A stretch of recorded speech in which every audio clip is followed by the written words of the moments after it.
힘이 되신 여호와여. 샬롬. 사랑하는 영락교회 성도 여러분, 지난 하루도 주님 은혜 안에서 평안한 하루 보내셨나요? 오늘은 2024년 3월 6일 수요일 아침입니다. 오늘 이 아침에도 변함없이 하나님의 은혜 가운데 하나님이 허락하신 말씀을 묵상하며 또 기도하는 아침 경건의 시간을 시작하겠습니다. 오늘 함께 부르실 찬송은 찬송가 212장 겸손히 주를 섬길 때입니다. 함께 찬송하시겠습니다.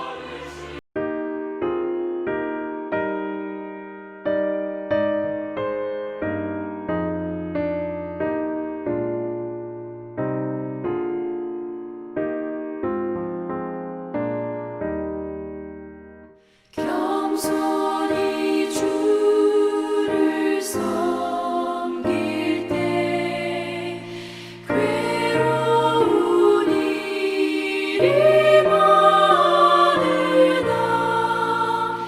구주여 내게 힘주사 잘 감당하게 하소서. 인자한 말을 가지고 사람을 감화시키며 갈 길을 잃은 무리를 잘 인도하게 하소서.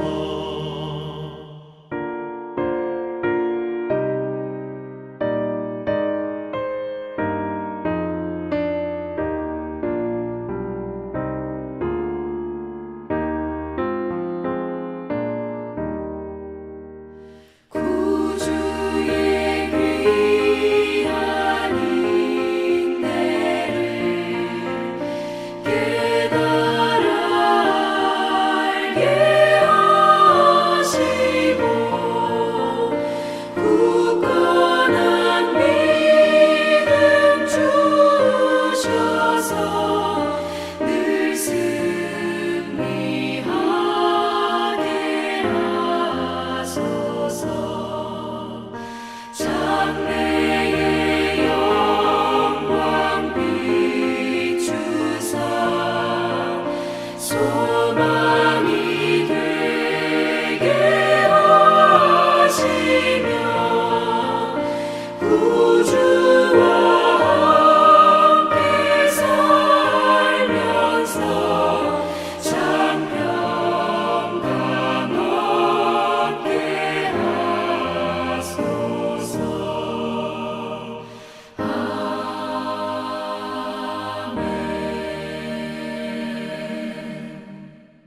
사랑과 은혜가 충만하신 하나님 아버지, 목마른 사슴이 시냇물을 찾아 헤매임같이 오늘도 우리의 영육이 주님의 말씀을 사모하고 갈급하여 주님의 말씀 앞에 엎드려 영생토록 샘솟는 생명의 말씀을 묵상하기 원합니다. 오늘도 주시는 말씀을 통하여 우리 영육의 갈급함이 해갈되고 영생토록 샘솟는 깨달음의 기쁨을 발견토록 인도하여 주시옵소서. 그리하여 세상의 지혜와 방법으로 우리의 인생을 살아가는 것이 아니라 하나님께서 주시는 참 지혜와 성령의 인도하심 속에서 말씀이 이끄시는 대로 순종하며 따라 살 수 있도록 허락하여 주시옵소서. 특별히 사순절 기간이 오니 예수님이 걸어가신 그 발자취를 우리가 더욱 깊이 묵상하며 그 은혜에 감사하는 하루가 되도록 허락하여 주시옵소서. 귀하신 예수님의 이름으로 기도드립니다. 아멘. 오늘 우리에게 주신 묵상 본문을 함께 봉독하겠습니다. 오늘 본문은 어제 이어서 마가복음 9장 30절로 37절 말씀입니다. 함께 봉독하겠습니다. 그곳을 떠나 갈릴리 가운데로 지날새 예수께서 아무에게도 알리고자 아니하시니 이는 제자들을 가르치시며 또 인자가 사람들의 손에 넘겨져 죽임을 당하고 죽은 지 3일 만에 살아나리라는 것을 말씀하셨기 때문이더라. 그러나 제자들은 이 말씀을 깨닫지 못하고 묻기도 두려워하더라. 가버나움에 이르러 집에 계실새 제자들에게 물으시되 너희가 길에서 서로 토론한 것이 무엇이냐 하시되 34절 그들이 잠잠하니 이는 길에서 서로 누가 크냐 하고 쟁론하였습니다. 예수께서 앉으사 12제자를 불러서 이르시되 누구든지 첫째가 되고자 하면 무사람의 끝이 되며 무사람을 섬기는 자가 되어야 하리라 하시고 어린아이 하나를 데려다가 그들 가운데 세우시고 안으시며 제자들에게 이르시되 누구든지 내 이름으로 이런 어린아이 하나를 영접하면 곧 나를 영접하며 누구든지 나를 영접하면 나를 영접함이 아니요 나를 보내신 이를 영접함이니라. 아멘. 이제 오늘 읽은 말씀의 묵상을 함께 나누겠습니다. 먼저 오늘 본문의 핵심 줄거리를 함께 살펴봅시다.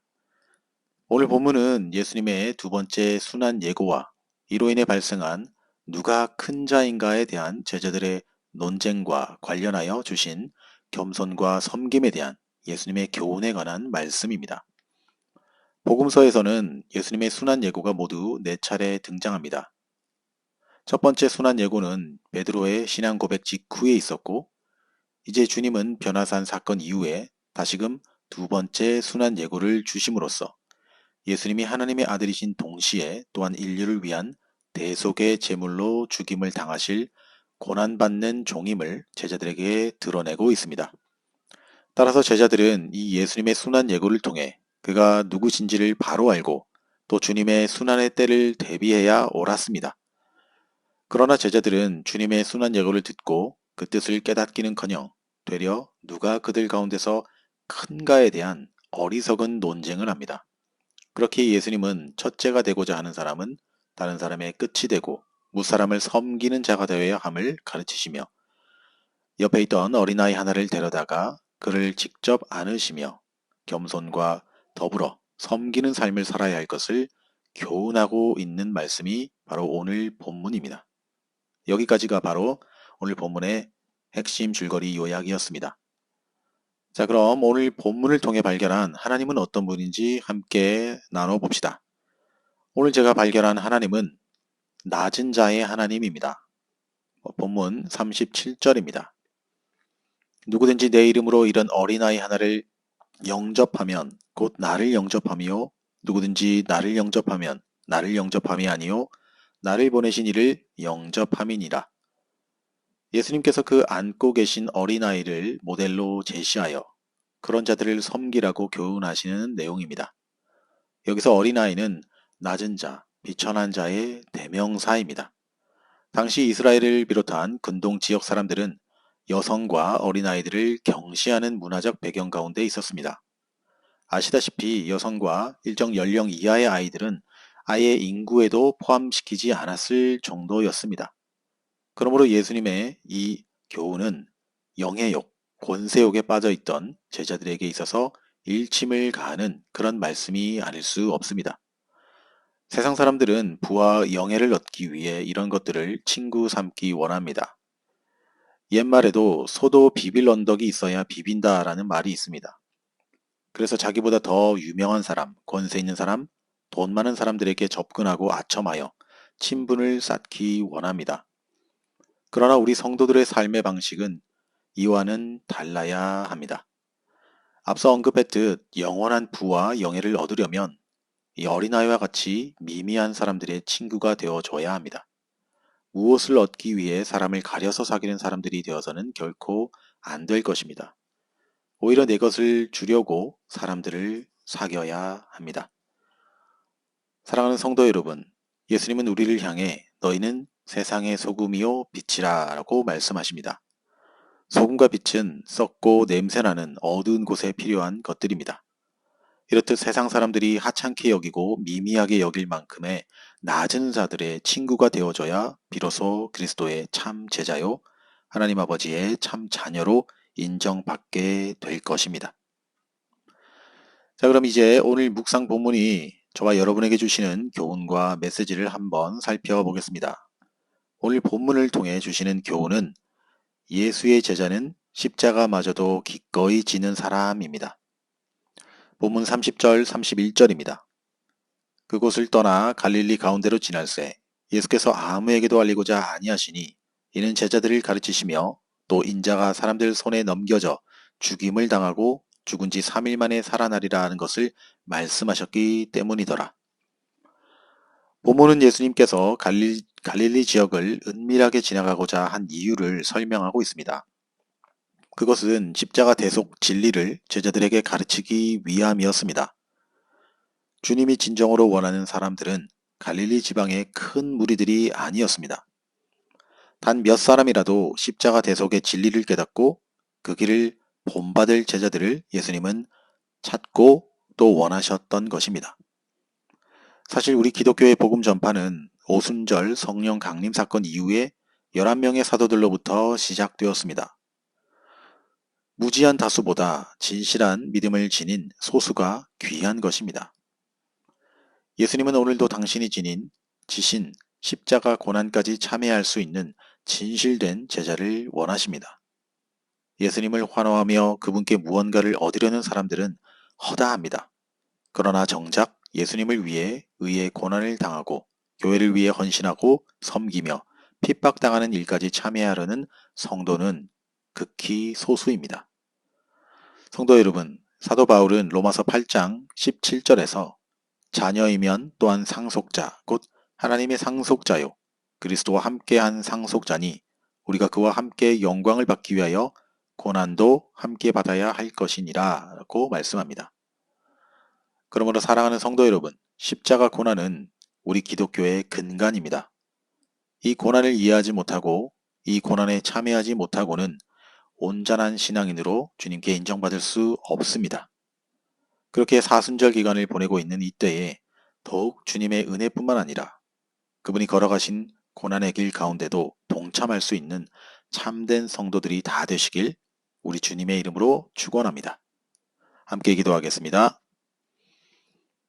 오늘도 우리에게 말씀하시는 주님, 오늘 이 아침에도 주신 귀한 말씀을 통해 깨닫는 마음을 허락해 주신 것을 감사합니다. 낮고 낮은 이 땅에 인간의 몸이 되어 종으로서 섬김의 본이 되신 주님, 당신이 걸어가신 그 고난의 길도 기꺼이 따라가는 저희들의 믿음이 되도록 인도하여 주시옵소서. 그리하여 이 말씀을 우리 마음판에 새겨 그 말씀대로 순종하며 살아가는 저희들의 삶이 되도록 또한 인도하여 주시옵소서. 이제는 우리 구주 예수 그리스도의 은혜와 하나님 아버지의 지극하신 사랑하심과 성령님의 감화감동 위로교통 충만케 하심이 낮은 자의 하나님처럼 사회적 약자들의 좋은 친구가 되어주고 또한 십자가를 기꺼이 지며 주님의 제자로 살아가기를 다짐하는 아침 경건의 시간에 참여한 모든 성도들 머리 위에 이제로부터 영원토록 함께 하옵시기를 간절히 축원하옵나이다. 아멘. 자, 오늘도 몇 가지 기도 제목을 함께 나누며 간절한 마음으로 기도하길 원합니다. 첫 번째 기도의 제목은 오늘도 각자가 묵상한 말씀을 생각하시면서 기도합시다. 특별히 우리의 삶 속에 삶의 터전 가운데 내게 주어진 십자가는 무엇인지를 생각해 보면서 과연 나는 그 십자가를 기쁘고 기꺼이 지며 살아가고 있는지 생각해 보면서 기도했으면 좋겠습니다. 두 번째 기도할 제목은 영락교회의 우리 성도님들을 위해서 기도합시다. 2024년 교회 표어처럼 내 삶이 하나님의 화평을 흘려보내는 통로의 역할을 감당하는 삶을 살게 하시고 또 사순절 기간입니다. 예수님의 부활과 주님이 걸어가신 그 길을 잘 묵상하며 내 신앙을 잘 돌아보는 시간 될 수 있게 기도하시고 또 영락교회가 올 한 해 영적으로 부흥할 뿐만 아니라 새로운 영적 가족들 또 필요한 하나님의 사람들을 보내시어 영육이 함께 건강하게 성장 부흥하는 한 해가 되게 해달라고 기도합시다. 끝으로 사랑하는 나의 가족을 위해 또 고국에 계신 부모 형제들을 위해 그리고 선교 현장마다 나가 계신 우리 선교사님들을 위해서 우리 모두 찬양이 연주되는 동안 간절한 믿음과 소망의 마음을 담아서 함께 기도하시겠습니다.